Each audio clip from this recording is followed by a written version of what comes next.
Canal Agroverdades, apoio Agrominas e Grupo J de Mito. Olá, amigos do Agroverdades.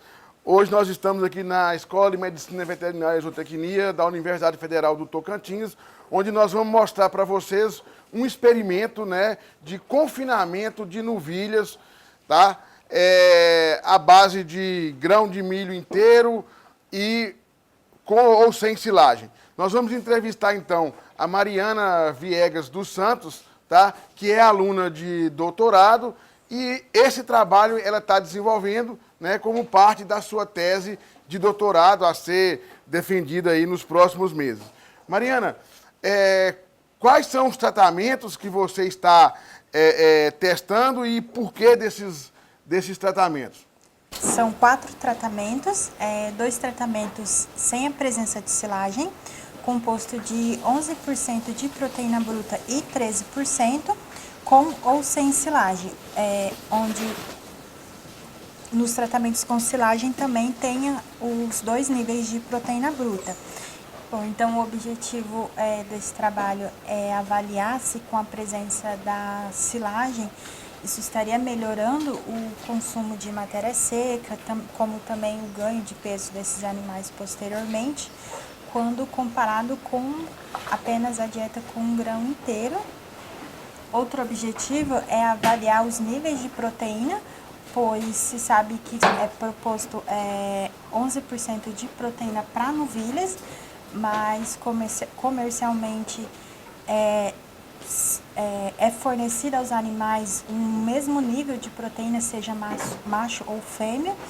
Então a gente está avaliando se reduzir esse nível de proteína de 13 para 11, se isso vai ter alguma influência no ganho de peso e também no desempenho desses animais.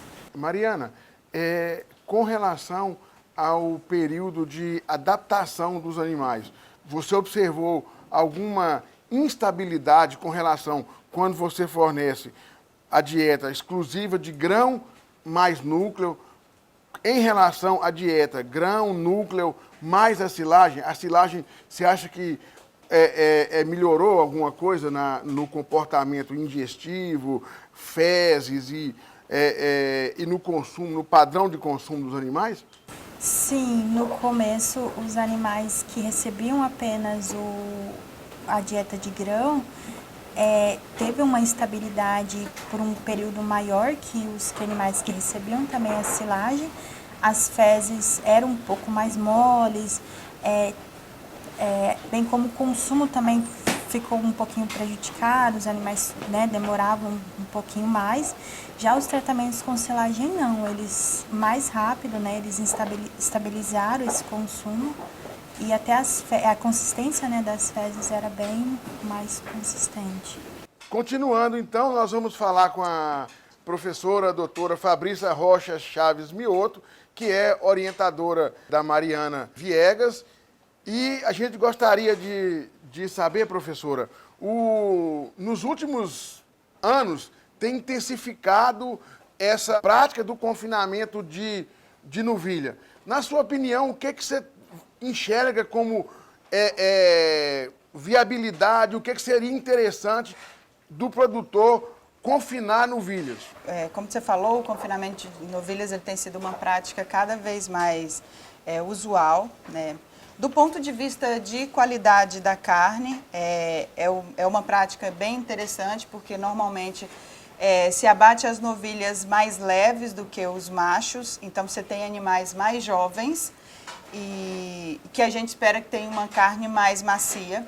Além disso, é uma característica da fêmea ser terminada mais cedo, que significa que ela vai depositar a gordura mais cedo, ela vai ter acabamento mais cedo. Então você vai ter carcaças com uma maior quantidade de gordura, e é essa gordura quem vai proteger a carcaça durante o processo de resfriamento lá no frigorífico, e também essa gordura quem vai dar o sabor, né, na hora do consumidor degustar. Então essas são algumas das vantagens com relação à qualidade que a carne da novilha normalmente tem, né? E aí, com a melhoria nos processos, nos sistemas de produção, em que você vai ter seleção de fêmeas melhores para se manter no rebanho, você vai ter aumento da natalidade dos animais, você vai ter, melhor em toda a cadeia produtiva, você vai ter então mais novilhas que seriam descartadas e aí, portanto, novilhas que podem ser engordadas e podem ser utilizadas não mais apenas para produzir bezerros, mas podem também entrar no mercado de engorda mais cedo, produzindo carne de qualidade.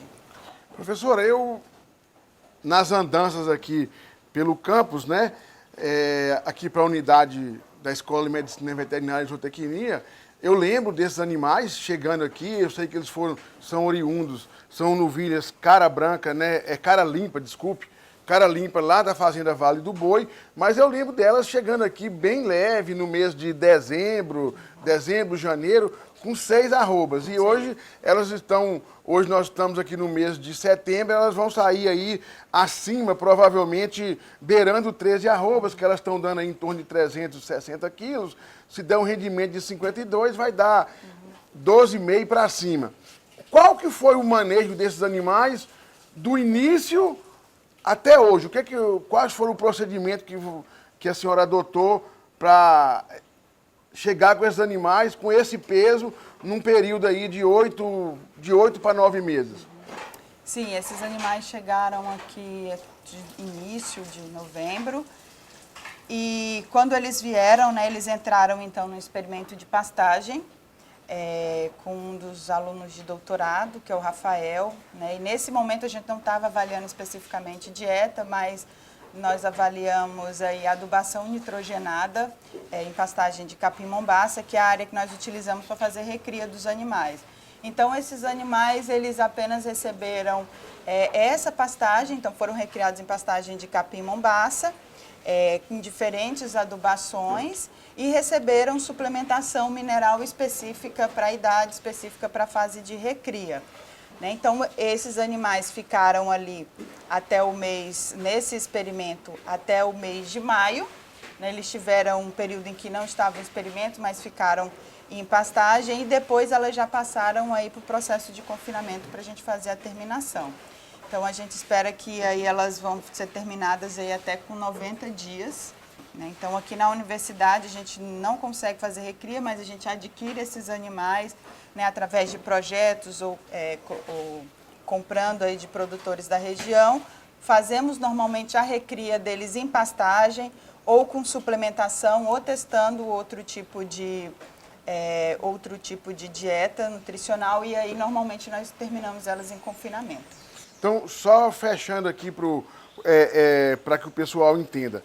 Não, é um processo extremo que eu acho extremamente interessante, porque então nós pegamos animais com 6 arrobas recém-desmamada em novembro, né? Foi feita uma recria, vamos assim dizer, apenas com sal mineral, né? No caso desse experimento, a gente sabe que tem outros onde se testa essa suplementação e uma terminação em confinamento por 90 dias.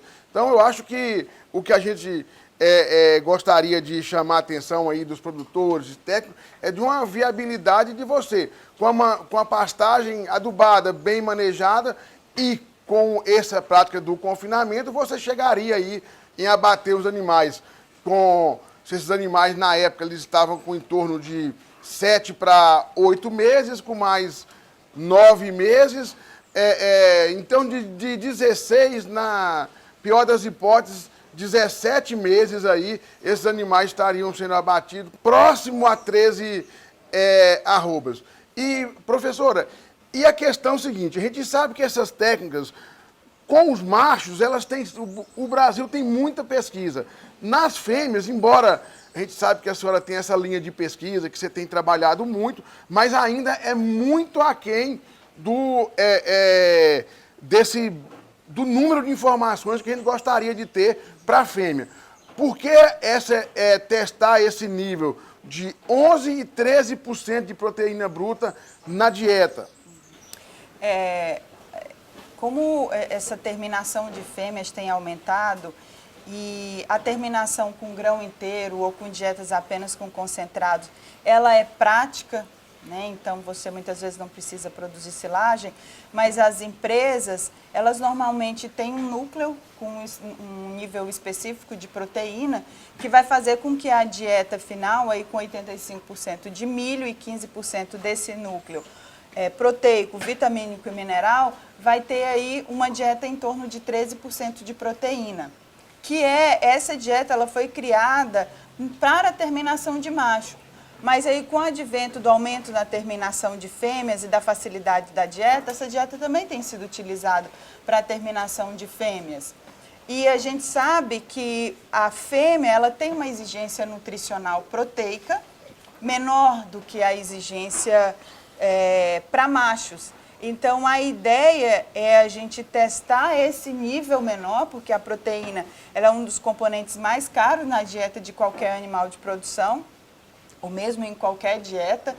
E se a gente conseguir, então, aí começar a experimentar e mostrar, e os dados mostrarem que níveis menores podem ser indicados para fêmeas, a gente então pode baixar o custo desse núcleo, né? E aí ter dietas que sejam economicamente mais eficientes e recomendadas especificamente para fêmeas. Então, uma das propostas do experimento é exatamente tentar verificar se vai haver de fato essa diferença aí, em desempenho ou em consumo em função desses diferentes níveis de proteína, que seriam 2 pontos percentuais de diferença. Professora, e que no fundo o que interessa para o produtor é o resultado final, a lucratividade, que ainda não é possível de fazer, de ter esse resultado, mas o ganho de peso. O que vocês estão... É que você, mas a Mariana, né? O que vocês observaram até o momento, né? Que ainda tem mais uma pesagem. A gente ainda não tem um ganho de peso definitivo, mas em 2 pesagens que foram feitas aí, a gente vai ter ganhos de peso de mais ou menos 1,4 kg ou 1,350 kg quando a gente faz a média do experimento por completo e de todos os tratamentos, né?